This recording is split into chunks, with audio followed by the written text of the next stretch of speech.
வந்து நிறைய இடத்துல வந்து நான் பதிவு பண்ண விரும்புகிறேன். அதுக்கு முழுக்க காரணம் என்னன்னு கேட்டீங்கன்னா, இங்கே சாட்சின்னு கேட்குறாங்க, எவிடன்ஸ் கேட்குறாங்க.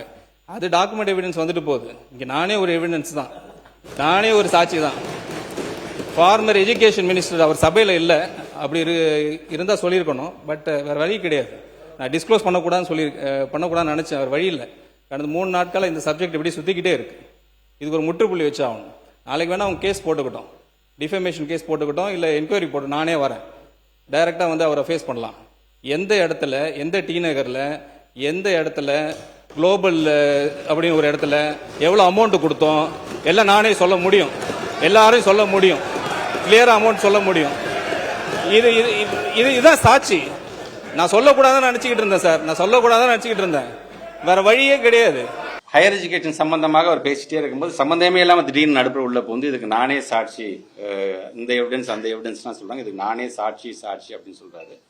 அவர் ஒன்றும் பொதுக்கூட்டத்தில் நின்று பேசின இடம் சட்டமன்றம். சட்டமன்றத்தில் யார் நின்று என்ன வார்த்தை பேசினாலும் பேசக்கூடியவர்கள் தான் அதற்கு பொறுப்பாகிறார்கள். ஏன்னா அதில் வந்து வெளியில பேசுறதுக்கு நம்ம போடுகின்ற வழக்கு வேற, சட்டமன்றத்தில் நின்று போடுறதுக்கு வழக்கு வேற.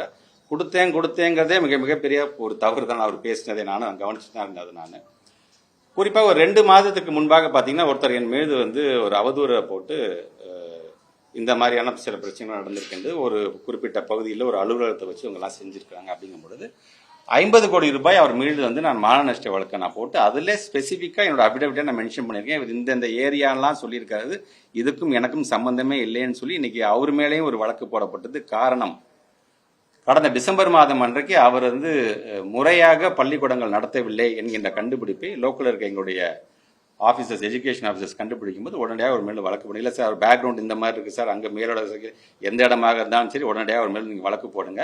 ஏன்னா அவர் வெறும்னா இடத்த ப்ராப்பராக பெர்மிஷன் இல்லாமல் நடத்துறது மட்டும் இல்லாமல் போலியாக சில இடத்துல வந்து கையெழுத்து போட, உதாரணத்துக்கு கிருஷ்ணகிரி மாவட்டத்தில் பள்ளிக்கூடம் ஆரம்பிக்கிறதா கையெழுத்து போட்டு பல்லாவரத்தில் நடத்தக்கூடிய அந்த இதெல்லாம் கிடைச்சது. இன்னைக்கு அவருக்கும் சம்மன் அனுப்பப்பட்டு அவரும் விசாரணையாக இருந்து கொண்டிருக்கின்றார். அதன் அடிப்படையில் இவர் பேசினாரா இல்லை என்னன்னு தெரியல. ஆனால் இந்த பேசக்கூடிய அமைச்சருடைய அந்த நம்பகத்தன்மை, எனக்கு அன்பு மொழி தான் தெரியும், கருணை மொழி தான் தெரியும் சொல்லிட்டு அவர் என்னென்னலாம் செஞ்சாருன்னு பேசின அந்த அமைச்சர் அன்பில் மகேஷ் பொய்யாமொழி மீது இது போன்ற ஒரு அவதூறை சொல்லியிருக்கிறார் அப்படின்னு நான் பார்க்கிறேன். பேசும்போதே அவர் சொல்றாரு, முன்னாள் அமைச்சர் கூட இப்ப இல்லை, ஆனா இதை நான் சொல்லவே வேணான்னு பார்த்தேன், ஆனா இதுக்கு நானே சாட்சி என்று சொல்லியிருக்காரு. அப்போ அவர் கொடுத்தது மிகப்பெரிய தவறு. ஆக அவர் மீது என்ன கேட்டா ஒரு நடவடிக்கை எடுக்கப்பட வேண்டும். ஒரு அமைச்சராக இருந்து நான் அப்படி கொடுத்தேன்னு சொல்றதே மிக தவறு. பத்திரிகை துறை நண்பர்கள் மூலமாக சொல்றேன். கண்டிப்பாக இது நம்ம வந்து டிவிஎஸ்சி டைரக்டரிடம் இதை புகார் அளித்து அவரை உடனடியாக, நான் தானே சாட்சின்னு சொல்றீங்க, உடனடியாக அவரை கூப்பிட்டு நீங்க விசாரிக்க வேண்டும் அப்படிங்கறதான் நான் வைக்கக்கூடிய ஃபர்ஸ்ட் ரெக்வஸ்ட்.